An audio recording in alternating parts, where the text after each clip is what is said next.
Hello मेरे शैतानों, कैसे हो आप भाई। आपका स्वागत है बिजनेस स्टडीज की एक और वीडियो में, जिसमें अपन वन शॉट में खत्म करने वाले हैं पूरा फाइनेंशियल मैनेजमेंट। ठीक है भाई, बस लास्ट तक भाई वीडियो में पूरे बने रहना। ठीक, पूरे नोट्स वगैरह के साथ भाई आपको डीपली एक एक कॉन्सेप्ट भाई एक्सप्लेन किया जाएगा। ठीक है भाई, ये पूरे अपने नोट्स वगैरह सब बने हुए हैं, है ना। सबसे पहले भाई अपन देख लेते हैं इसमें अपने इस टॉपिक में अपने को भाई पढ़ना क्या क्या है। ठीक, तो सबसे पहले तो भाई फाइनेंशियल मैनेजमेंट का मतलब अपन पढ़ेंगे फाइनेंशियल मैनेजमेंट का, है ना। देन इसके भी फाइनेंशियल मैनेजमेंट के फंक्शंस। ठीक है, और इन फंक्शंस को ही बेटा अपन क्या बोलेंगे, स्कोप। क्या बोलेंगे भैया, स्कोप। देन इसके भी फाइनेंशियल मैनेजमेंट के ऑब्जेक्टिव्स। ठीक, देन इसमें भैया फाइनेंशियल मैनेजमेंट में हमको फाइनेंशियल डिसीजंस लेने पड़ते हैं। ठीक है, क्या भैया, फाइनेंशियल डिसीजंस लेने पड़ते हैं। ठीक है, अब ये डिसीजंस जो होते हैं, ठीक, ये डिसीजंस भैया तीन प्रकार के होंगे। ठीक, एक होगा भैया इन्वेस्टमेंट डिसीजन, एक होगा भैया फाइनेंसिंग डिसीजन, फाइनेंशियल नहीं फाइनेंसिंग डिसीजन, और एक अपन पढ़ेंगे डिविडेंड डिसीजन। ठीक, देन इसके भैया इसमें अपन एक और चीज पढ़ेंगे अब हम लोग, क्या, फाइनेंशियल प्लानिंग। क्या भैया, फाइनेंशियल प्लानिंग। ठीक, फाइनेंशियल प्लानिंग के अंतर्गत तीन चीजें आती हैं। ठीक, एक आता है क्या, कैपिटल स्ट्रक्चर। ठीक, और एक आता है कैपिटलाइजेशन, और एक आता है मैनेजमेंट ऑफ एसेट्स। ठीक है, मैनेजमेंट ऑफ एसेट्स। तो ये तो अपने काम का ज्यादा कुछ है नहीं। ठीक, ये कैपिटल स्ट्रक्चर जो भी है, इसमें अपने को एक फाइनेंशियल लीवरेज करके एक टॉपिक आएगा, वो अपने को पढ़ना है, ट्रेडिंग ऑन इक्विटी भी इसको बोला जाता है। देन इसके भी इसमें आएगा एक फैक्टर अफेक्टिंग। ठीक है, फैक्टर अफेक्टिंग कैपिटल स्ट्रक्चर, कौन सी चीजें हो जो ये कैपिटल स्ट्रक्चर को अफेक्ट करती हैं। देन इसके भी कैपिटलाइजेशन, इसमें दो चीजें होती हैं, एक होता है ओवर कैपिटलाइजेशन और एक होता है अंडर कैपिटलाइजेशन। ठीक, और इसी में एक और चीजें अपने को देखनी पड़ेंगी कि भाई फिक्स्ड एसेट्स क्या होती हैं और उनको कौन कौन सी चीजें क्या करती हैं, अफेक्ट करती हैं। ठीक है, देन इसका भैया ऐसे ही अपने को वर्किंग कैपिटल पढ़नी है, फिक्स्ड कैपिटल और वर्किंग कैपिटल, और उसको कौन कौन सी चीजें क्या करती हैं, अफेक्ट करती हैं। ठीक, और ये जो अभी अपने डिसीजंस बताए ना मैंने, इन्वेस्टमेंट, फाइनेंसिंग और डिविडेंड, इनको भी कोई कुछ कुछ चीजें क्या करती हैं, अफेक्ट करती हैं। तो वो फैक्टर अफेक्टिंग वगैरह अपने को सब पढ़ना है। ठीक है, इतना पूरा अपने को पढ़ना है, इस तरीके से पढ़ना है। तो चालू करते भाई, सबसे पहले जल्दी से खड़ा खड़े रहा। तो भाई सबसे पहले तो फाइनेंशियल मैनेजमेंट क्या होता है। ठीक है, तो भाई देखो, तुम्हारे घर में जो तुम्हारी मम्मी कर रही हैं, क्या कर रही हैं भाई, अधिकतर यही होता है जनरली कि भाई मान लो पापा ने कोई भी इनकम वगैरह कमाई, अधिकतर वुमेन भी आजकल कमाने लग गई हैं, तो भाई घर का जो खर्चा वगैरह जो भी चीजें वो अधिकतर महिलाएं चलाती हैं। तो किस तरीके से मैनेज करके, पैसों को मैनेज करके, कम से कम वेस्ट करके भैया अच्छे से अच्छे इस्तेमाल कर सकें, तो उसी को भैया फाइनेंशियल मैनेजमेंट बोला जाता है। तो भैया कंपनी के पॉइंट ऑफ व्यू से अगर अपन देखें तो क्या होगा भैया, financial management is concern with क्या, इफिशिएंट एक्विजिशन। भैया पहले तो पैसा लेकर आना कंपनी में, तो वो इफिशिएंट तरीके से आना चाहिए। एलोकेशन ऑफ फंड, और उन पैसों को फिर अच्छे तरीके से हम क्या कर सके, एलोकेट कर सके, मतलब अलग अलग डिपार्टमेंट में बांट सके। In other words financial management is concern with the flow of fund. भैया फाइनेंशियल मैनेजमेंट किससे संबंध रखता है, फ्लो ऑफ फंड से संबंध रखता है। And involve decision related off to procurement. भैया हमको डिसीजंस लेने पड़ेंगे कि प्रोक्योरमेंट कैसे करेंगे, फंड का इन्वेस्टमेंट कहां पे करेंगे, चाहे वो लॉन्ग टर्म में हो चाहे शॉर्ट टर्म में हो। ठीक है, चलो अब अपन बात करते हैं फंक्शंस और स्कोप ऑफ फाइनेंशियल मैनेजमेंट। भैया ये फाइनेंशियल मैनेजमेंट के क्या काम है, या फिर ये कहां कहां लगता है। ठीक, तो भैया सबसे पहले बेटा कहां कहां लगता है भैया, एंटिसिपेशन ऑफ फाइनेंशियल नीड। भैया हमको सबसे पहले भैया फाइनेंशियल मैनेजमेंट के अंतर्गत हमको ये देखना पड़ता है, अपने को अनुमान लगाना पड़ता है कि यार हमारी जो कंपनी है उसमें कितने पैसे की आवश्यकता है। ठीक है, देन इसका भैया एक्विजिशन ऑफ कैपिटल। अब भैया हम उस पैसे को लाएंगे तो कहां से लेकर आएंगे। ठीक, चाहे हम बोरो फंड चुने या हम ओनर फंड चुने, कौन सा चुने। देन इसका भी एलोकेशन ऑफ फंड, अब चलो मान लो पैसा आ भी गया तो कहां कहां कितना कितना एलोकेट करना है, वो भी हम इसी के अंतर्गत देखते हैं, किसके, फाइनेंशियल मैनेजमेंट के अंतर्गत। ठीक, ये इसका फंक्शन भी और स्कोप भी है। देन इसका भी एप्रोप्रिएशन ऑफ अर्निंग। अब भैया हमने पैसा सब डिपार्टमेंट में अलग अलग बांट दिया, तो उन लोगों ने क्या कमाया होगा, प्रॉफिट कमाया होगा। तो अब वो प्रॉफिट से हम कितना प्रॉफिट अपने पास रखें कंपनी, और कितना डिविडेंड के तौर पे बांट दे, वो भी इसी में देखना होता है। देन इसका ये कंट्रोल, उस पूरे पैसे को भी कंट्रोल करने का काम भी किसका होता है, फाइनेंशियल मैनेजमेंट के अंतर्गत होता है। ठीक, अब अपन बात कर रहे हैं फाइनेंशियल मैनेजमेंट के ऑब्जेक्टिव्स क्या है या फिर इंपॉर्टेंस क्या है। ठीक, क्यों कर रहे हैं हम फाइनेंशियल मैनेजमेंट, क्या उससे मिल जाएगा अपने को। तो भैया mobilising adequate finance at minimum cost. भैया हमारी कंपनी को जितनी आवश्यकता होती है उतना पर्याप्त पैसा इस फाइनेंशियल मैनेजमेंट के कारण हमको मिल जाता है, वो भी कम से कम कॉस्ट में। ठीक। देन इसका क्या बोल रहे हैं, अर्निंग मैक्सिमम प्रॉफिट। भाई अगर तुम पैसे का अच्छे तरीके से बेहतर तरीके से इस्तेमाल नहीं करोगे तो तुम कभी भी मैक्सिमम प्रॉफिट कमा नहीं पाओगे, ठीक है। भाई प्रॉफिट कमाने के दो तरीके हैं, या तो है आप अपनी रेवेन्यू बढ़ाओ और या तो अपने खर्चे कम करो। तो भाई वो कॉस्ट कटिंग वगैरह चीजों को भी देखने का काम किसका रहता है, फाइनेंशियल मैनेजमेंट का रहता है, ठीक है। रेवेन्यू तो बढ़ानी है, ठीक है, तो वो कॉस्ट कटिंग भी होती है, तो इधर रेवेन्यू बढ़ाता है, कॉस्ट कटिंग भी कहीं ना कहीं करते हैं, तो जिसके कारण भी मैक्सिमम प्रॉफिट कमाने का क्या होता है, फाइनेंशियल मैनेजमेंट का एक उद्देश्य होता है। देन इसका achieving maximum rate of return. भाई हमने जो भी पैसा इन्वेस्ट करा है उसमें मैक्सिमम रिटर्न हमको मिल सके, तो वो चीज करने का भी किसका वो रहता है, ये काम ऑब्जेक्टिव किसका रहता है, फाइनेंशियल मैनेजमेंट का रहता है। देन इसके लिए इंक्रीजिंग नेट एसेट्स। भैया कंपनी की नेट एसेट्स बढ़ाने का काम, मतलब एसेट्स माइनस लायबिलिटी करने का काम भी किसका रहेगा भैया, फाइनेंशियल मैनेजमेंट का रहता है, ठीक है, कि भैया एसेट्स ज्यादा से ज्यादा हमारे पास हो, लायबिलिटी कम होती रहे, ठीक। देन इसका क्या बोल रहे हैं, इफेक्टिव यूटिलाइजेशन ऑफ फंड। जो भी पैसा हमारे पास आया है उसका बेहतर तरीके से इस्तेमाल कर सके, कौन करेगा बेहतर तरीके से इस्तेमाल, फाइनेंशियल मैनेजमेंट के अंतर्गत किया जाएगा, ठीक। चलो अब मैंने बोला था भैया तुम लोगों से कुछ अपने को डिसीजंस पढ़ने, तो देखो फाइनेंशियल मैनेजमेंट में हमको कुछ डिसीजंस लेने पड़ते हैं। मैं फिर बोल रहा हूँ, फाइनेंशियल मैनेजमेंट के अंतर्गत हमको कुछ डिसीजंस लेने पड़ते हैं रिगार्डिंग इन्वेस्टमेंट, फाइनेंसिंग और डिविडेंड, ठीक। तो इसी को बेटा वो long term point of view और short term point of view को ध्यान में रखते हुए, तो इसी को भी अपन क्या बोलते हैं, क्या, फाइनेंशियल डिसीजंस। फाइनेंशियल डिसीजंस क्या है, जब फाइनेंशियल मैनेजमेंट डिसीजंस लेता है इन तीन चीजों के रिगार्डिंग, तो उसको फाइनेंशियल डिसीजंस बोला जाता है, ठीक है। कौन कौन से भैया, ये इन्वेस्टमेंट, फाइनेंसिंग और डिविडेंड, क्लियर है। चलो अब भैया ये इन्वेस्टमेंट में देखने रहा, अगर हम इन्वेस्टमेंट में क्या बोल रहे हैं भैया, कैपिटल बजटिंग, मतलब अगर लंबे समय के लिए पैसा कहाँ इन्वेस्ट करें तो वो कैपिटल बजटिंग कहलाता है, और अगर ये शॉर्ट टर्म के लिए पैसा कैसे क्या इन्वेस्ट करना है वो वर्किंग कैपिटल कहलाता है। फाइनेंसिंग वाले में हमको कॉस्ट ऑफ कैपिटल और कैपिटल स्ट्रक्चर देखना पड़ता है। एंड देन इसका डिविडेंड डिसीजन में ये रिटेन अर्निंग कितना रखे और डिविडेंड कितना बांटे वो सब देखना पड़ता है, ठीक है। चलो अब अपन आगे आते हैं भैया, सबसे पहले क्या भैया, इन्वेस्टमेंट डिसीजन। तो भैया इन्वेस्टमेंट डिसीजन मतलब हमको बस इतना डिसीजन लेना है कि भैया हम क्या, जो पैसा हम लगाने वाले हैं हम कहाँ लगाएंगे, ठीक है। भाई हमको जितना भी पैसा लगाना है तो उसको हम किस तरीके से कहाँ इन्वेस्ट करें, चाहे लॉन्ग टर्म के लिए हो चाहे शॉर्ट टर्म के लिए हो, कहाँ पर हम इन्वेस्ट करें, ठीक, ताकि हमको मैक्सिमम रिटर्न मिल सके, उसको भी इन्वेस्टमेंट डिसीजन बोला जाता है। अब अगर लॉन्ग टर्म के लिए कर रहे हो तो उसको कैपिटल बजटिंग बोलेंगे, शॉर्ट टर्म के लिए कर रहे हो तो भी वर्किंग कैपिटल डिसीजन बोलेंगे।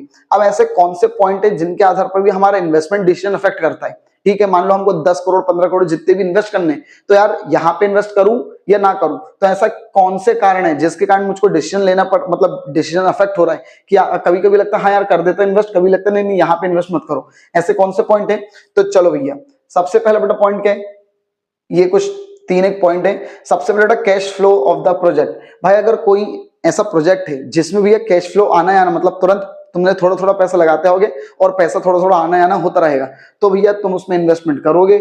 अगर ऐसा कैश फ्लो वगैरह आने वाला नहीं है तो फिर भैया या तो तुम इन्वेस्टमेंट उसमें नहीं करोगे, ठीक है। क्योंकि या तो अगर आपके पास बहुत अच्छा खासा पैसा है कि आपको वो पैसा आने वाले की कोई मतलब ही नहीं है, ठीक है, पहले पूरी बिल्डिंग वगैरह सब बन जाएगी, बड़ा सा कॉम्प्लेक्स, फिर उसके बाद भैया सारी सेल आउट होंगी वो बिल्डिंग, वो शॉप वगैरह, उसके बाद मुझको पैसा मिलेगा, तो कैश फ्लो देखना पड़ेगा, ठीक है। कि अगर आपके पास कैश फ्लो आना लगा रहता है तो भाई आप क्या कर सकते हो भैया, इन्वेस्टमेंट कर सकते हो, ठीक है। चलो अब इसके भी लोग क्या बोल रहे हैं, रिटर्न ऑन इन्वेस्टमेंट। भाई आपको किस पे ज्यादा रिटर्न मिल रहा है, दो इन्वेस्टमेंट है, एक पे 10 मिलेगा एक पे 12 मिलेगा, तो जाहिर सी बात है भैया 12 को चूज करोगे, ठीक है। लेकिन एक मिनट और रुको जरा, आगे क्या बोल रहे हैं, रिस्क इन्वॉल्व। अब हो सकता है भैया वो 12 वाले में रिस्क बहुत ज्यादा हो, तो इसलिए तुम 10 को भी चुन सकते हो, क्लियर है। तो ऐसे कौन से पॉइंट है जिनके कारण भी ये अफेक्ट हो रहा है बार बार अपना डिविडेंड डिसीजन, तो ये कुछ पॉइंट्स है जिनके कारण भी बार बार अफेक्ट होता है, ठीक। देन इसका ये इन्वेस्टमेंट क्राइटेरिया। अब ये जो ऊपर जो भी 3-4 पॉइंट थे उन सबको ये मिलाकर उन्होंने कहा ये सब कुछ इन्वेस्टमेंट क्राइटेरिया होते हैं जिनके आधार पर भी हम क्या करते हैं, डिविडेंड ये इन्वेस्टमेंट डिसीजन को लेते हैं, अफेक्ट होता है, ठीक। चलो अब अपन आगे आते भैया, देन इसका क्या है, फाइनेंसिंग डिसीजन। मेन टॉपिक था फाइनेंशियल और ये फाइनेंसिंग डिसीजन। तो भैया हमको ये डिसीजन लेना है कि हम कंपनी में जो पैसा लाना है वो कहां से लेकर आए, कैपिटल, मतलब जो कैपिटल लेकर आनी है अपने को, वो भैया हम ओनर फंड से लेकर आए या बोरोड फंड से लेकर आए, उसके बारे में जब हम डिसीजंस लेते हैं तो उसको भी क्या बोला जाता है, फाइनेंसिंग डिसीजन बोला जाता है, ठीक है। चलो अब इसमें लोग क्या बोल रहे हैं, कॉस्ट एक इंपॉर्टेंट एलिमेंट है ये सोर्स डिसाइड करने के लिए कि भैया ओनर से लाएं, बोरो से लाएं, कहां से लाएं, और इसमें रिस्क भी बेटा क्या होता है, हर सोर्स में अलग अलग होता है, ठीक। चलो तो ये कुछ पॉइंट है जो अफेक्ट करते हैं हमको। कभी लगता है यार काम करो ओनर वालों से ले लो फंड, ठीक है, कभी लगता नहीं यार बोरो वालों से फंड ले लेता है। ऐसे कौन से पॉइंट है जिनके आधार पर मैं बार बार अपना मूड चेंज कर रहा हूं, तो ये कुछ पॉइंट है। सबसे पहला पॉइंट भैया कॉस्ट। क्या बोल रहे भैया, अगर जहां से भी हम पैसा लेकर आ रहे हैं, अगर उसमें भी कॉस्ट ज्यादा है तो फिर भाई जाहिर सी बात है हम दूसरी जगह से पैसे लेकर आएंगे जिसमें कॉस्ट कम है। कॉस्ट का मतलब ये क्या होता है भाई, मान लो आप कोई भी लोन वगैरह कुछ भी ले रहे हो तो उसमें ब्याज जो दे रहे हो वो एक तरीके की क्या है, कॉस्ट है। तो अगर किसी में कॉस्ट ज्यादा लग रही है तो भाई वहां से नहीं लेंगे अपन लोन।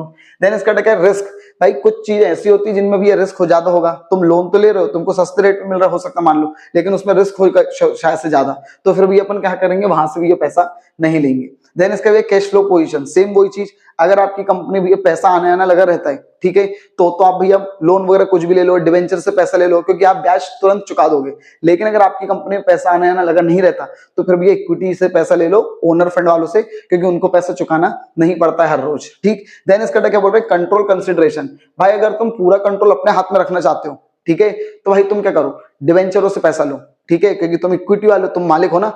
अब अगर इक्विटी इशू करोगे तो तुमको अपना मालिकाना हक थोड़ा थोड़ा छोड़ना पड़ेगा, कंट्रोल छोड़ना पड़ेगा। अगर तुम पूरा कंट्रोल अपने पास चाहते हो, लो भैया वो करो, क्या डिवेंचर से पैसा लो।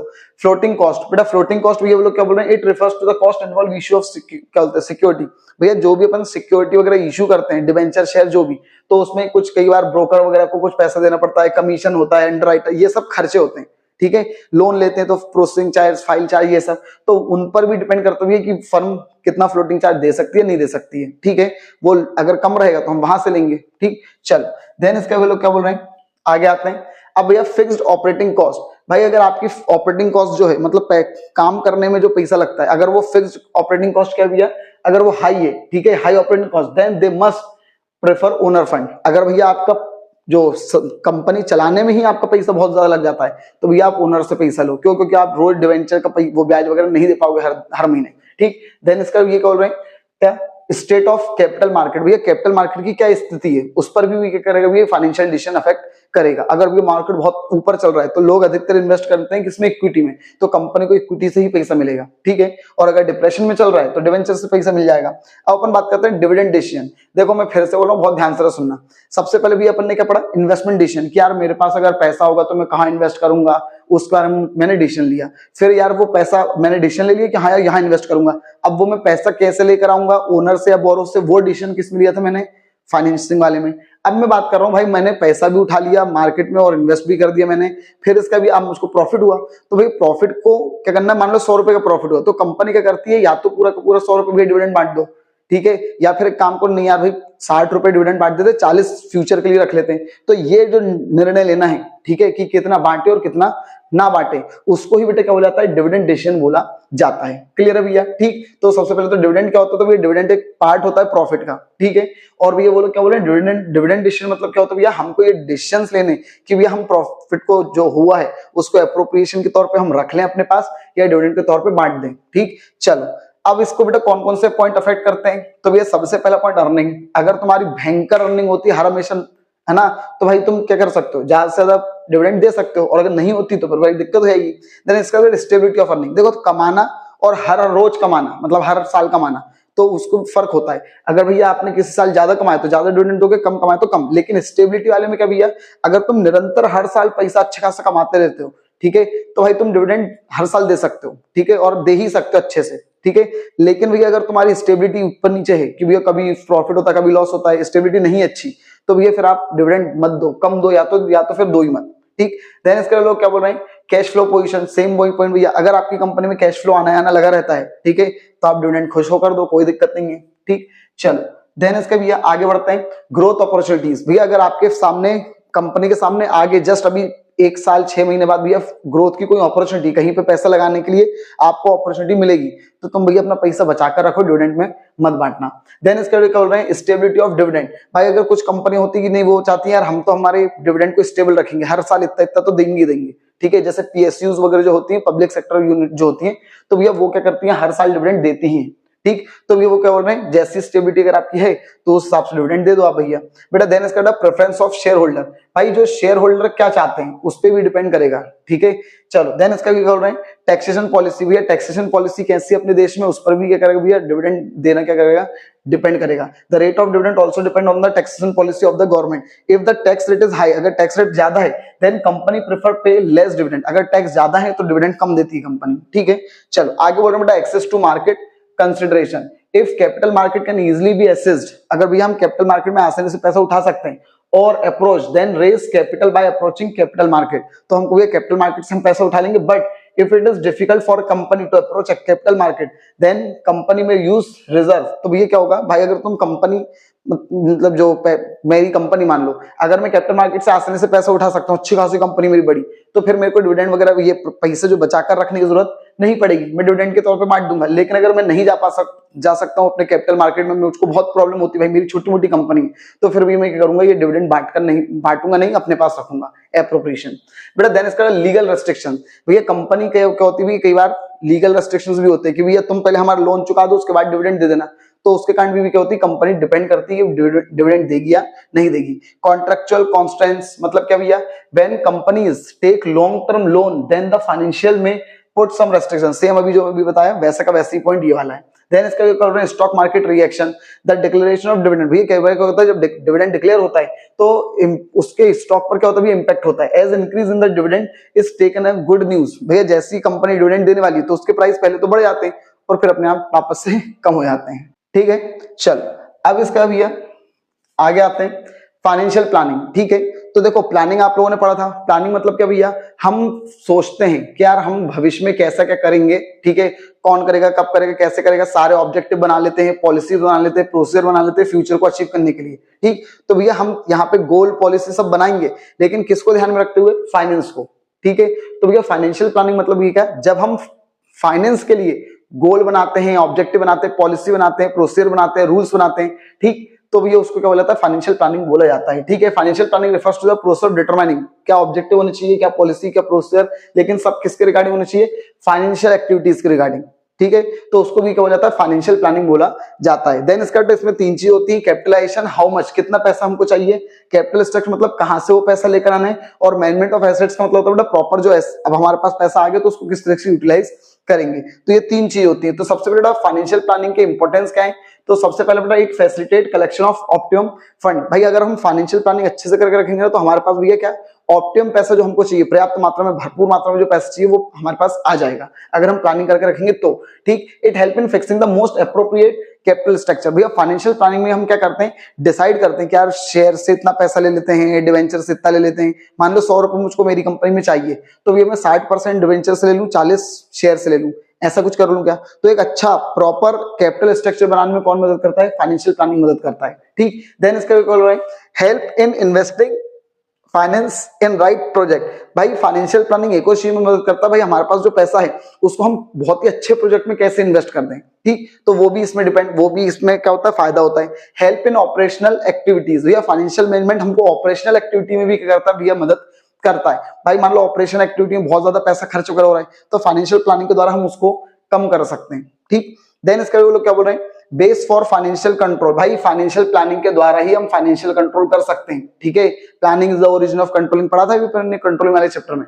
देन इसके लिए बोल रहे हैं help in proper utilization of finance, सीधी सी बात भैया, कोई भी जो ये जो फाइनेंस है ना, ये किसी बिजनेस का ब्लड होता है, और आप भैया उस ब्लड को अगर ऐसे ही बहने दोगे ना तो मर जाओगे, तो इसलिए भी आपको उसको प्रॉपर तरीके से करना, यूटिलाइज करना है, वो भी किसके द्वारा कर सकते हो, फाइनेंशियल प्लानिंग के द्वारा। Help in avoiding business shock and surprise, भैया आपके बिजनेस को कई बार शॉक ना हो, सरप्राइज एकदम से ना हो, मतलब भाई जैसे अभी ट्रम्प ने कुछ नाटक नोटंकी कर दिया, ये टैरिफ वगैरह लगा दिया, तो एकदम से अरे भाई क्या होगा हमारा, तो ये बहुत नुकसान हो जाएगा जो भी है, तो ये फाइनेंशियल प्लानिंग आपको बचाकर रखती है ऐसे शॉक से। ठीक है, देन इसका क्या बोल रहे हैं, link between investment and financing decision, भैया फाइनेंसिंग डिसीजन और इन्वेस्टमेंट डिसीजन के बीच में फाइनेंशियल प्लानिंग एक लिंक की तरह काम करती है। ठीक है, चल आगे बढ़ते हैं भाई अपन, ये हो गया फाइनेंशियल प्लानिंग। अब भैया फाइनेंशियल प्लानिंग के अंतर्गत इसके वो लोग क्या बोल रहे हैं, एक अच्छा फाइनेंशियल प्लान क्या होता है, तो भैया एक अच्छा फाइनेंशियल प्लान क्या होता है भैया, सबसे पहले बेटा वो बहुत ही सिंपल कैपिटल स्ट्रक्चर होना चाहिए। ये नहीं कि भैया लोन से इतना पैसा आ गया, डिवेंचर से इतना आ गया, बॉन्ड से इतना आ गया, ये मतलब बहुत ज्यादा कॉम्प्लेक्स है।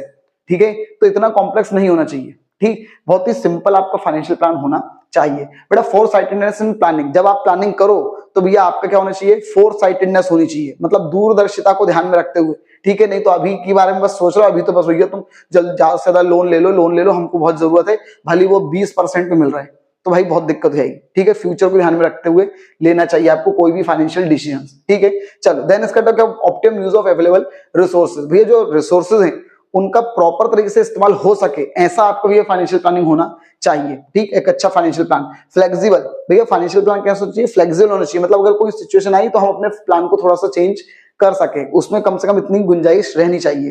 बेटा देन इसका इकोनॉमिकल, भाई तुम फाइनेंशियल प्लान अपना जब बनाओ तो भैया थोड़ा बहुत सस्ता सुंदर टिकाऊ होना चाहिए। तो भयंकर महंगा महंगा तुमने प्लान बना लिया कि कैपिटल से यहाँ से पैसा ले लेंगे, ये कर लेंगे, बहुत ही सिंपल होना चाहिए, जैसा आपकी कंपनी की डिमांड है इंटरप्राइज की वैसा होना चाहिए। ठीक, चलो देन इसका भी अपन बात करते हैं कैपिटल स्ट्रक्चर। क्या भी कैपिटल स्ट्रक्चर, ठीक, तो कैपिटल स्ट्रक्चर वैसे तो भैया अपन ने फाइनेंशियल प्लानिंग जब पढ़ा था तभी मैंने बता दिया, कैपिटल स्ट्रक्चर का मतलब होता है कितना पैसा नहीं, कहां से पैसा चाहिए। क्या भैया, हमको कहां से पैसा चाहिए, या क्या बोल, हमको मान लो जैसे 100 रुपए चाहिए तो वो है कैपिटलाइजेशन। ठीक है, क्या कितने पैसे की आवश्यकता है, 100 की, तो वो कैपिटलाइजेशन है। लेकिन अरे मैं 100 रुपए कहां से लूं यार, 60 रुपए बोरो फंड से ले लूं, 40 इक्विटी से, या एक काम करो 40 बोरो से ले लेता हूं, 60 इक्विटी से, कितना लूं यार, तो वो डिपेंड, वो उसको डिसाइड करने को क्या बोला, तो ये कैपिटल स्ट्रक्चर। तो बेटा capital structure refers to the decision regarding the kinds of security to be issued and their relative proportion. भैया पूरी कैपिटल में कितना किसका क्या प्रोपोर्शन रहेगा, शेयर का कितना रहेगा, डिवेंचर का कितना रहेगा, बॉन्ड का कितना रहेगा, सबका कितना प्रोपोर्शन रहेगा, तो उसको डिसाइड करने को बेटा क्या बोला था, कैपिटल स्ट्रक्चर बोला जाता है। ठीक है, mixture of between owner fund और बोरो फंड के बीच में मिक्सचर को जो होता है ना, उसको कैपिटल स्ट्रक्चर बोला जाता है। ठीक, चलो आगे भी वो लोग क्या बोल रहे हैं, कैपिटलाइजेशन रिप्रेजेंट करता है क्वांटिटी, कितना पैसा चाहिए, और कैपिटल स्ट्रक्चर क्या बताता है, क्वालिटी। ठीक, ये जैसे भी ये डेब्ट इतना है, इक्विटी इतनी है, ये कैपिटल स्ट्रक्चर है। अब बेटा वो लोग क्या बोल रहे हैं, फाइनेंशियल लीवरेज। मैंने बोला था इसी के अंदर एक टॉपिक आएगा फाइनेंशियल लीवरेज या फिर ट्रेडिंग ऑन इक्विटी। तो भाई देखो ये क्या बोल रहे हैं, financial leverage refers to the increase in profit. भैया ये फाइनेंशियल लीवरेज कहता है कि भैया हम प्रॉफिट को इंक्रीज कर सकते हैं, कब, earn by equity share holder, जो इक्विटी शेयर होल्डर जो प्रॉफिट अर्न करना चाहते हैं या कर रहे हैं, तो वो हम प्रॉफिट बढ़ा सकते हैं। क्यों, ड्यू टू इंक्रीज इन डेप्ट एंड कैपिटल। भैया कैपिटल जो है पूरी अपनी जो कैपिटल स्ट्रक्चर, उसमें अगर हम डेप्ट का प्रोपोर्शन बढ़ा दें तो उसके कारण इक्विटी शेयर वालों का प्रॉफिट बढ़ जाएगा। तो ये हम इक्विटी के ऊपर क्या कर रहे हैं, ट्रेड कर रहे हैं, डिवेंचर के कारण इक्विटी का प्रॉफिट बढ़ रहा है। ठीक है, तो इसको बेटा फाइनेंशियल लीवरेज बोला जाता है। क्या बोल रहा हूं भैया, प्रेजेंस ऑफ कैपिटल, ये फाइनेंशियल चार्जेस लाइक इंटरेस्ट वगैरह। Financial leverage in refers to the portion of डेप्ट इन ओवरऑल कैपिटल, पूरी कैपिटल में ये डेप्ट का कितना हिस्सा रहेगा उसको फाइनेंशियल लीवरेज अपन बोलेंगे। तो इसका भी फॉर्मूला क्या है, फाइनेंशियल लीवरेज इक्वल टू डेप्ट अपॉन इक्विटी, ये भी इसका क्या भी फॉर्मूला है। ठीक, तो इसको बेटा एक अपन ये इसकी मदद से समझ सकते हैं। देखो क्या बोल रहे हैं, थोड़ी जल्दी जल्दी से देख लेना बेटा। 3 सिचुएशन है, कंपनी को 50 लाख की जरूरत है, टोटल कैपिटल 50 लाख 50 लाख। ठीक है, पहली सिचुएशन क्या भैया, हम पूरे के पूरे 50 लाख रुपए पूरे पूरे शेयर से ले रहे हैं। दूसरी कंडीशन क्या भैया, हम 40 लाख रुपए शेयर से ले रहे हैं और बाकी 10 लाख रुपए हम किससे लेंगे, डिवेंचर से। देन इसका 50, तीसरी कंडीशन क्या भैया, 30 लाख रुपए हम शेयर से लेंगे और 20 लाख रुपए हम किससे लेंगे, डिवेंचर वालों से। क्लियर है यहाँ पे बेटा। चल अब भी अपन बात करते हैं टैक्स रेट, ये जब इसमें डिवेंचर निल है। ठीक है, टैक्स रेट कितना भैया, सब में 30-30 माना है अपन ने। ठीक, देन इसका क्या, इंटरेस्ट ऑन ये जो डेप्ट है, डेप्ट पर भी अपन ने ब्याज कितना माना है, 10-10%। टैक्स कितना है 30, और डेप्ट पर जो अगर हम लोन लेंगे तो उस पर ब्याज कितना है 10%। अर्निंग हमारी कितनी हुई भैया, इंटरेस्ट वगैरह के पहले कितनी हुई है, 7 लाख 7 लाख 7 लाख, सब में 7 लाख माना है। अब वो लोग बोल रहे हैं देखो इसमें क्या हो रहा है, तो भैया वो लोग क्या बोल रहे हैं, ये देखो सबसे पहले भैया तीनों ही कंडीशन में हमको प्रॉफिट कितना हुआ है, 7 लाख का। ये सब इंटरेस्ट और टैक्स से पहले का है। तो भैया सबसे पहले तो इंटरेस्ट माइनस करो। अब पहली कंडीशन में हमने जब लोन लिए ही नहीं है तो काय का इंटरेस्ट नहीं। सेकंड कंडीशन में याद है 10 लाख का लोन लिया था, तो भैया कितना आ गया भैया, 10 लाख का 10% 1 लाख।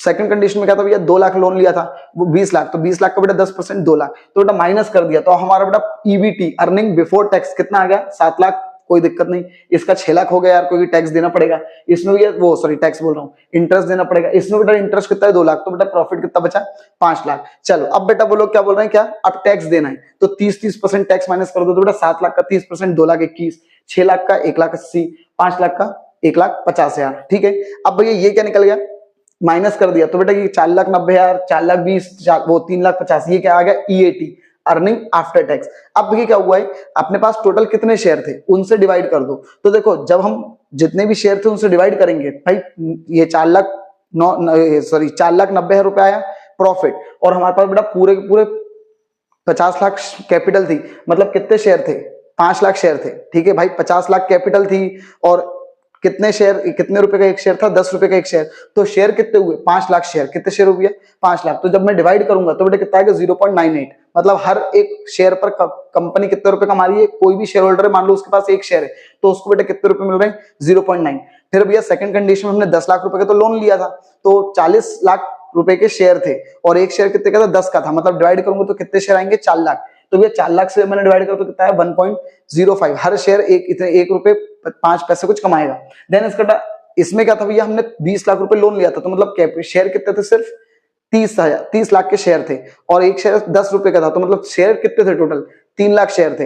तो भैया कितना आ गया, 3.5 को डिवाइड करा भैया 3 से, तो मतलब कितना आ गया 1.16। एक मिनट, अब देखो हर शेयर कितने रुपए कमा रहे हैं, जब हमने कोई भी लोन नहीं लिया तो 0.9, जब हमने 10 लाख रुपए का लोन लिया तो भैया 1.5 कुछ कमा रहा है, 1.05, और जब हमने 20 लाख रुपए का, मतलब जैसे हमने डेप्ट और बढ़ा दिया तो बेटा शेयर वालों का फायदा हो गया, प्रॉफिट बढ़ गया, उनका हर एक पर शेयर कितना कमा रहा है 1.16। तो बस वो यही बोल रहे हैं, ठीक है। लेकिन वो लोग बोल रहे हैं ये चीज कब तक हो सकती है, तुम सोचो लोन ज्यादा लेते जाओ और शेयर कम होते आएंगे तो उनको ज्यादा प्रॉफिट बढ़ता आएगा, तो ये चीज हमेशा नहीं होगी। सुनो यार, इफ क्या लिखा भैया, ये देखो, if we compare the above table, भैया जब हम कंपेयर करेंगे टेबल को, तो जो तीसरी कंडीशन उसमें तो इक्विटी शेयर होल्डर को मैक्सिमम रिटर्न मिल रहा है फर्स्ट और सेकंड कंडीशन से। हेंस ये प्रूव होता है कि अगर कैपिटल स्ट्रक्चर में डिवेंचर ज्यादा रहेगा, डेब्ट का पैसा पोर्शन ज्यादा रहेगा, तो ओनर को क्या होगा, फायदा होगा। लेकिन but this statement true only, ये बेटा तभी सही रहेगा जब, दैट इज क्या बोल रहे हैं, टिल क्या बोलते हैं, rate of earning of capital that is return on investment of the company is more than the return of interest. अगर भैया मान लो कंपनी कमा ज्यादा रही है, रिटर्न कंपनी का क्या है, इन्वेस्टमेंट पर रिटर्न क्या ज्यादा है, और इंटरेस्ट क्या है भैया कम है, ब्याज वगैरह जो देना है वो क्या है कम है, तो ही बेटा ये हो सकता है, ठीक है। As we can see in return on investment in this question, इस क्वेश्चन में बेटा रिटर्न कितना हो रहा है हमारा बेटा, EBT EBIT upon total investment into 100। तो देखो 7 लाख रुपए हमारा प्रॉफिट था, टोटल इन्वेस्टमेंट 50 लाख का था, और 100 से इंटू कर दिया परसेंट में, तो बेटा हमारा रिटर्न कितना आ रहा है 14%, ठीक है। देखो मैं फिर बोल रहा हूं, हमने कितना इन्वेस्ट करा और उस पर हमको कितना पैसा आया, तो हमने 50 लाख रुपए इन्वेस्ट करा, उस पर 7 लाख रुपए हमने कमाए, तो कितना परसेंट हमारा मिला, 14% हमको पैसा मिला, ठीक है। और हमको ब्याज कितना चुकाना था याद है, 10%, ठीक है। इंटरेस्ट कितना था 10%, तो ये 14% रिटर्न ज्यादा है, हमको मिल ज्यादा रहा है और लोन पर ब्याज कम है, तो ये तभी सिर्फ ये कंडीशन पॉसिबल हो पाएगी जब भी हमारा पैसा हमको ज्यादा मिल रहा है और लोन पर ब्याज हमको कम देना पड़ता है, तो ही बेटा ये क्या हो सकती है, कंडीशन फुलफिल हो सकती है, ठीक है। चलो अब आगे आते हैं अपन, अब इसमें बेटा क्या है, फैक्टर डिटरमाइनिंग कैपिटल स्ट्रक्चर, मतलब ऐसे कौन से पॉइंट है जो कैपिटल स्ट्रक्चर को अफेक्ट करते हैं, कि यार कभी तो 100 रुपए में क्या बोल रहा हूं मैं, 60 रुपए लोन से लेता हूँ, 40 इक्विटी से, लेकिन नहीं यार कभी एक काम करो मैं 40 इससे ले लेता हूँ, 60 इससे लेता हूँ, ऐसा क्यों हो रहा है, कौन से पॉइंट जो मुझको अफेक्ट कर रहे हैं। तो भैया सबसे पहला पॉइंट भैया बोलो क्या बोल रहे हैं, ये कैश फ्लो स्टेटमेंट, सेम वही पॉइंट भैया, कैश फ्लो पोजीशन, पैसा आने लगा रहेगा तो डिवेंचर से लेकर, नहीं आएगा तो इक्विटी से। इंटरेस्ट कवरेज रेशियो, भाई मैं अपना इंटरेस्ट चुका पाऊंगा या नहीं चुका पाऊंगा, वो भी डिपेंड करेगा किस पे, क्या बोलते हैं, ये कैपिटल स्ट्रक्चर को डिपेंड करने में, ठीक है। अगर इफ इट रिफर्स, सीआईआई बोलते हैं, आईसीआर होता क्या है, it refers to number of time company earning before interest and tax, भैया कंपनी कितना अर्निंग कर रही है इंटरेस्ट और टैक्स देने के पहले, ठीक है। तो भैया वो लोग क्या बोल रहे हैं, अगर हायर आईसीआर है मींस कंपनी है मोर बोरोड फंड, ठीक है, तो भैया कंपनी ले सकती है बोरोड फंड वगैरह, where as lower ICR means कम कंपनी लेगी लोन। बेटा देन इसका डेब्ट सर्विस कवरेज रेशियो डीएससीआर, इसका मतलब बेटा क्या होता है, कंपनी पैसा कितना कमा रही है इंटरेस्ट और जो कैपिटल जो लोन वगैरह है वो सब चुकाने के लिए, ठीक है। क्या बोल रहे हैं, it only one step ahead, ICR से थोड़ा सा और ऊपर वाला होता है। ICR cover the obligation to pay interest, ICR में क्या होता है, सिर्फ कंपनी लोन चुका, वो ब्याज चुका पाएगी नहीं, जबकि डीसीएसआर में क्या होता है भैया, डीएससीआर में क्या होता है भैया, takes care of return of interest as well as, भैया ब्याज तो ठीक है, साथ में साथ प्रिंसिपल चुका पाएगी नहीं चुका पाएगी वो भी इसमें देखा जाता है। अब इसमें भी लोग क्या बोल रहे हैं, ये इसका फॉर्मूला है, ठीक। अब बेटा वो लोग इसमें क्या बोल रहे हैं कि इफ डीसीआर हाई है, ठीक है, then company can have more डेब्ट, तो ये कंपनी ले सकती है और लोन, ठीक है। As higher DCR indicate ability, high ज्यादा डीसीआर क्या बता रहे हैं, डीएससीआर क्या बता रहे हैं कि भैया कंपनी अभी लोन वगैरह सब चुका देगी, ठीक है। चलो देन इसका रिटर्न ऑन इन्वेस्टमेंट, अगर भैया रिटर्न ऑन इन्वेस्टमेंट अच्छा खासा है तो आप भैया कहीं से ही पैसा ले लो, डिवेंचर वगैरह कहीं से ही पैसा ले लो, अभी अपन ने देखा भी था सिचुएशन 1 2 3। बट देन इसका कॉस्ट ऑफ डेब्ट, भाई आप जो भी पैसा उठा रहे हो मार्केट से, लोन वगैरह जो भी ले रहे हो, तो उसकी कॉस्ट कितनी आ रही है वो भी डिपेंड करेगा कि भैया आप लोन लोगे या नहीं लोगे, ठीक है। भाई अगर ज्यादा इंटरेस्ट हो कौन लेगा लोन, टैक्स रेट, भैया अभी अपन ने पढ़ा था अगर टैक्स रेट वगैरह ज्यादा रहता है, ठीक है, इफ कहते हैं हायर टैक्स रेट मेक डेब्ट चीपर, अगर टैक्स ज्यादा है किसी देश में तो भैया फिर कंपनी डिविडेंड वो सब इश्यू नहीं करती थी, तो बेटा इसका मतलब कंपनी डिवेंचर वगैरह से पैसा लेगी, ठीक है, अगर रेट ज्यादा है तो। बेटा देन इसका क्या बोल रहे हैं, कॉस्ट ऑफ इक्विटी, अगर इक्विटी से पैसा लेने में हमारी कॉस्ट ज्यादा लग रही है तो फिर भैया हम डिवेंचर से ले लेंगे, ठीक। देन इसका फ्लोटिंग कॉस्ट, फ्लोटिंग कॉस्ट अभी अपन ने पढ़ा भी था, भाई कोई भी शेयर वगैरह या डिवेंचर वगैरह या लोन वगैरह लेने में जो खर्चा होता है उसको भी फ्लोटिंग कॉस्ट बोला जाता है, ठीक। तो वो लोग क्या बोल रहे हैं, floating cost is the cost involve issue of share वगैरह इशू करने में, इन सब में खर्चा होता है। तो अगर ज्यादा फ्लोटिंग कॉस्ट है तो भी हम वहां से पैसा नहीं लेंगे। देन इसका रिस्क कंसिडरेशन, अगर किसी चीज में ज्यादा रिस्क है तो हम वहां से लोन नहीं लेंगे। फ्लेक्सिबिलिटी भैया, ठीक, क्या बोल रहे हैं भैया, कहां गया, एक्सेस ऑफ डेप्ट में restrict the firm's capacity to borrow further, ठीक है भैया। अगर भैया फ्लेक्सिबिलिटी नहीं है, अगर हमने ज्यादा डेप्ट वगैरह ले लिया तो फिर हम आगे और लोन वगैरह नहीं ले पाएंगे, ठीक। तो इसकी भैया फ्लेक्सिबिलिटी रखनी चाहिए हमको थोड़ी सी। कंट्रोल, अगर हम पूरा कंट्रोल अपने पास ही रखना चाहते हैं तो भैया इक्विटी इशू मत करना, डिवेंचर से पैसा लो, और अगर थोड़ा बहुत बांट सकते हो अपना कंट्रोल तो भैया इक्विटी से पैसा ले लो। रेगुलेटरी फ्रेमवर्क, ठीक है भाई, सेबी की गाइडलाइन क्या है कि इतना इतना आपके इक्विटी और कैपिटल होनी चाहिए, तो उस हिसाब से अपना बेटा हम देखेंगे, ठीक, ताकि आप फ्लेक्सिबल रहो। अब भैया स्टॉक मार्केट कंडीशन, अगर स्टॉक मार्केट भयंकर बूम पे चल रहा है तो लोग इक्विटी में इन्वेस्ट करेंगे, तो तुमको इक्विटी से ही पैसा मिलेगा कंपनी वालों को, ठीक। देन इसका capital structure of other company, आपके कॉम्पिटिटर का कैपिटल स्ट्रक्चर कैसा है तो आप उसको भी देखकर क्या कर सकते हो, कैपिटल स्ट्रक्चर अपना डिसाइड कर सकते हो। बस अब खत्म पे बेटा ये टॉपिक अपना चैप्टर। बस बेटा कैपिटलाइजेशन, कैपिटलाइजेशन मतलब ये कितने पैसे की हमको आवश्यकता है अपनी कंपनी को चलाने के लिए, उसको भी कैपिटल स्ट्रक्चर बोला जाता है। अब बेटा ओवर कैपिटलाइजेशन मतलब ये हमको जरूरत थी 100 रुपए की, लेकिन हो गए हमारे पास कितने 120, तो ओवर कैपिटलाइजेशन है, ठीक है। ये अधिकतर तब होता है जब भी हम अपनी कंपनी को महंगाई वगैरह के टाइम पे क्या करते हैं, वो लगाते हैं, सेटअप करते हैं, ठीक है। अगर भी ये नॉर्मल दिन रहते तो 100 रुपए में काम हो जाता, लेकिन महंगाई थी उस वक्त जब हम कंपनी सेटअप कर रहे थे उस साल, तो भैया 120 में काम हुआ हमारा। अंडर कैपिटलाइजेशन मतलब बेटा हमको जरूरत थी 100 रुपए की, लेकिन हमने मार्केट से सिर्फ भैया 80 रुपए मिल पाए हमको, तो वो होता है अंडर कैपिटलाइजेशन, ठीक। चलो अब भैया वो लोग क्या बोल रहे हैं, फिक्स्ड कैपिटल क्या होती है, तो भैया फिक्स्ड कैपिटल वो कैपिटल होती है जो हम फिक्स्ड एसेट्स खरीदने में लगाते हैं, उसको भी फिक्स्ड कैपिटल बोला जाता है। तो ये लोग बोल रहे हैं बताओ ऐसे कौन से पॉइंट है कि जो फिक्स्ड कैपिटल को अफेक्ट करते हैं, कभी तो फिक्स्ड कैपिटल ज्यादा लगती कभी कम लगती, तो कैसे कौन से पॉइंट है, तो बेटा सबसे पहला पॉइंट नेचर ऑफ बिजनेस। अगर भैया तुम्हारा बिजनेस मैन्युफैक्चरिंग करने वाला है तो भैया जाहिर से तो उसमें मशीन वगैरह सब लगेगी, तो फिक्स्ड कैपिटल भयंकर होगी भाई, ठीक है। और अगर आपका ट्रेडिंग करने वाला बिजनेस है, मतलब इधर से खरीदो उधर बेचा, तो फिक्स कैपिटल कम रहेगी। Sale of operation, scale of operation, आप कितने बड़े लेवल पे काम कर रहे हो, तो अगर बहुत बड़े लेवल पे काम कर रहे हो तो भैया फिक्स कैपिटल तो ज्यादा लगेगी भाई, ठीक। टेक्निक ऑफ प्रोडक्शन, आप किस तरीके से प्रोडक्शन कर रहे हो, लेबर इंसेंटिव या कैपिटल इंसेंटिव, मशीन वगैरह से करवा रहे हो तो फिक्स कैपिटल भाई ज्यादा लगेगी, ठीक। चलो आगे बढ़ते हैं भाई अपन। अब क्या भैया, टेक्नोलॉजिकल अपग्रेडेशन, ठीक। Industry in which technological upgradation, अगर भैया कोई ऐसी इंडस्ट्री जिसमें टेक्नोलॉजी बहुत तेजी से खड़खड़ बढ़ जाती है, ठीक है, तो ये वहां पे फिक्स कैपिटल फिर ज्यादा लगती है, क्योंकि आपको नई टेक्नोलॉजी लेनी ही पड़ेगी। बड़ा growth prospective, company which are expanding and have higher growth plan, अगर कंपनी का कुछ हायर ग्रोथ प्लान है, मोर फिक्स कैपिटल, तो ये उनको ज्यादा फिक्स कैपिटल लगेगी, ठीक। देन इसका क्या बोल रहे हैं, डाइवर्सिफिकेशन, ठीक। कंपनी विच हैव प्लान, अगर किसी कंपनी का डाइवर्सिफाई करने का प्लान है, इधर उधर मतलब और भी चीजों में हम सेगमेंट में जाएंगे, तो बेटा उसको ज्यादा फिक्स कैपिटल लगेगी। देन इसका availability of financial and leasing facilities, if company can arrange financial and leasing facility easily then it required less fixed capital, अगर कोई कंपनी आसानी से पैसे वगैरह उठा सकती है, लीज वगैरह पे मिल सकता है उसको पैसा, तो भैया फिक्स कैपिटल फिर उसको कम लगेगी। बेटा level of collaboration and joint venture, if a company are preferring collaboration, अगर कंपनी किसी के साथ कोलैबोरेशन वगैरह करना चाहती है, जॉइंट वेंचर करना चाहती है, तो बेटा कंपनी को कम फिक्स कैपिटल लगेगी, क्योंकि दूसरी कंपनी भी तो आएगी साथ में, ठीक। देन इसका क्या बोल रहे हैं, amount of preliminary expense, preliminary expense मतलब जो अपन जब कंपनी सेटअप करते हैं उस टाइम पे क्या खर्चे वगैरह होते हैं, तो अगर वो ज्यादा खर्चे हुए उस टाइम पर तो ये ज्यादा फिक्स कैपिटल लगेगी, ठीक। चलो देन इसका फ्यूचर एक्सपांशन, अगर हम भविष्य में एक्सपांड वगैरह करने की सोच रहे हैं तो भैया फिक्स कैपिटल ज्यादा लगेगी, हमको रखना पड़ेगा अपने पास।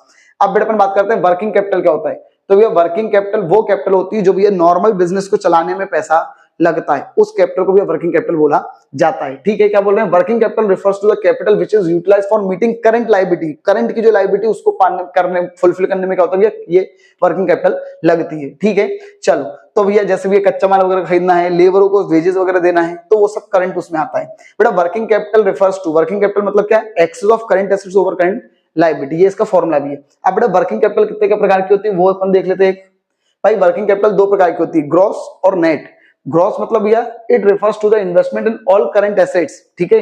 भाई आपने टोटल करंट एसेट्स कितनी है आपके पास, सिर्फ करंट एसेट्स कितनी है, तो वो आपकी क्या है, ग्रॉस वर्किंग कैपिटल है। लेकिन जैसे ही आपने उस करंट एसेट्स में से करंट लायबिलिटी हटा दी तो बेटा वो आपकी वर्किंग कैपिटल बन जाएगी नेट वाली, ठीक है। बस इतना से इनमें फर्क है। अब बस खत्म है बेटा। कौन से ऐसे पॉइंट्स हैं जो भी हमको अफेक्ट करते हैं यार, वर्किंग कैपिटल हमारी ज्यादा होगी कम होगी क्या होगी, ठीक। मतलब कंपनी में ज्यादा वर्किंग कैपिटल लगेगी कम लगेगी, तो बेटा ये कुछ पॉइंट्स हैं, ठीक। चलो खड़ा खड़ा देखते हैं। सबसे पहले बेटा क्या है, लेंथ ऑफ ऑपरेटिंग साइकिल। अगर बेटा अपनी कंपनी की ऑपरेटिंग साइकिल बहुत बड़ी है ठीक है। मतलब भाई मान लो ऑपरेटिंग साइकिल का मतलब बेटा होता है जिस दिन से अपन ने कच्चा माल खरीदा और वो बिक कर जब पैसा मिल जाएगा, ठीक है, वो माल बिकेगा और जिस दिन पैसा मिल जाएगा। अगर वो मान लो वो साइकिल बहुत बड़ी है तो फिर भैया हमको बीच में तो भाई प्रोडक्शन और करना पड़ता रहेगा ना, तो भैया उसके लिए भी हमको वर्किंग कैपिटल ज्यादा लगेगी। और अगर आपकी भैया वर्किंग कैपिटल बहुत, वो ऑपरेटिंग साइकिल बहुत ही छोटी सी है, आज लिया कच्चा माल, एक आध दो दिन में बन जाएगा भैया, 2-5 दिन में बिक जाएगा, 1 महीने के अंदर अपने को पैसा वापस मिल जाएगा, ठीक। तो भैया अपनी वर्किंग कैपिटल, ऑपरेटिंग साइकिल अगर कम है तो 1 महीने में तुरंत पैसा आएगा ना, तो भैया अपनी फिर वर्किंग कैपिटल अपने को कम लगेगी, ठीक। देन इसका क्या बोल रहे हैं, मतलब हमारा पैसा खुद हमारे पास आ गया, ठीक है। बेटा नेचर ऑफ बिजनेस, आप बिजनेस किस प्रकार का कर रहे हो, अगर अभी आप क्या कर रहे हो, the type of business, firm involvement, next क्या बोलते हैं, द नेक्स्ट कंसिडरेशन, भैया कंपनी कैसी है वो भी डिपेंड करता है। आगे क्या बोल रहे हैं, in case of trading concern, अगर कोई भी आपकी ट्रेडिंग कंसर्न है, रिटेल शॉप टाइप की है, खटाक से बेचा पैसा आ गया, तो आपको कम वर्किंग कैपिटल लगेगा। और अगर उधार उधार में कुछ आप काम करते हैं, ऐसा कोई बिजनेस आपका है, तो भैया फिर मैन्युफैक्चरिंग वगैरह में ज्यादा क्या लगती है, वर्किंग कैपिटल लगती है। स्केल ऑफ ऑपरेशन, जाहिर सी बात है, अगर बहुत बड़े लेवल पे काम करोगे तो ज्यादा वर्किंग कैपिटल लगेगी, छोटे लेवल पे काम करोगे कम वर्किंग कैपिटल लगेगी।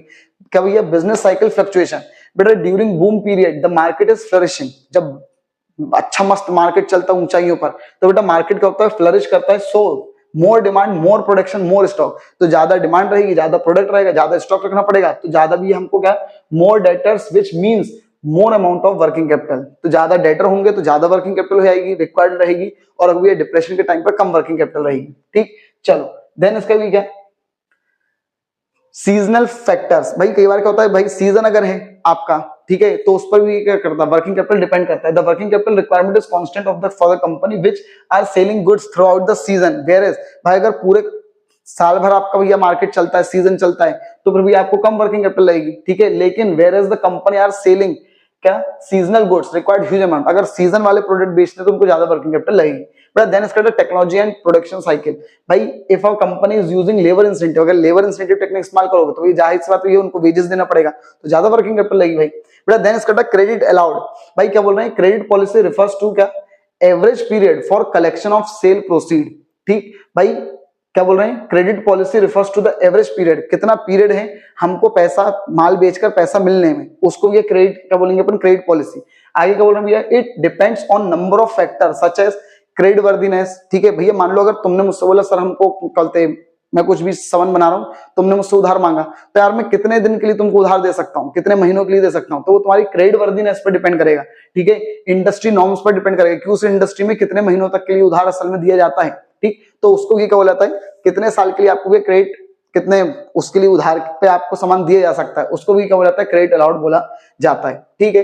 तो आगे क्या बोल रहे भैया, where is the company following strict short policy, अगर भैया कोई कंपनी फॉलो कर रही नहीं हम ज्यादा दिन के लिए उधार नहीं देंगे, तो फिर उनको वर्किंग कैपिटल क्या रहेगी, कम लगेगी, क्यों, क्योंकि उनका पैसा फटाक से आएगा वापस। बट क्रेडिट अवेल, मतलब another factor relating to credit policy is how much and how long क्या कंपनी इज गेटिंग क्रेडिट, तुम कितना दे रहे थे वो अलग बात है, अब तुमको कितना मिल रहा है उधार वो भी डिपेंड करेगा ना। भाई अगर तुमको किसी ने उधार ज्यादा दिन के लिए दिया है तो तुमको वर्किंग कैपिटल कम लगेगी, ठीक। दोनों डिपेंड चाहिए भाई, तुम कितना दे रहे हो किसी को उधार पर और तुमको कितना मिल रहा है। बट देन इसका क्या, ऑपरेटिंग एफिशिएंसी, मतलब the firm having high degree of operating efficiency required less working capital, अगर ऑपरेटिंग एफिशिएंसी बहुत ज्यादा है, अच्छे खटाखट मतलब है, मतलब वो बिना कोई खर्चे के अच्छे से काम कर लेते हैं, तो उनको वर्किंग कैपिटल कम लगेगी, ठीक है।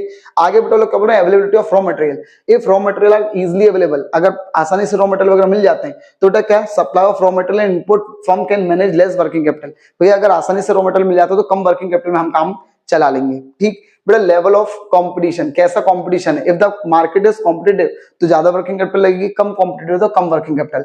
Inflation, if there is a increase और rise in price then price of raw material and cost of labour will rise, it will result increase in working, अगर इन्फ्लेशन वगैरह चल रही है तो ज्यादा वर्किंग कैपिटल लगेगी, मंदी है तो कम वर्किंग कैपिटल।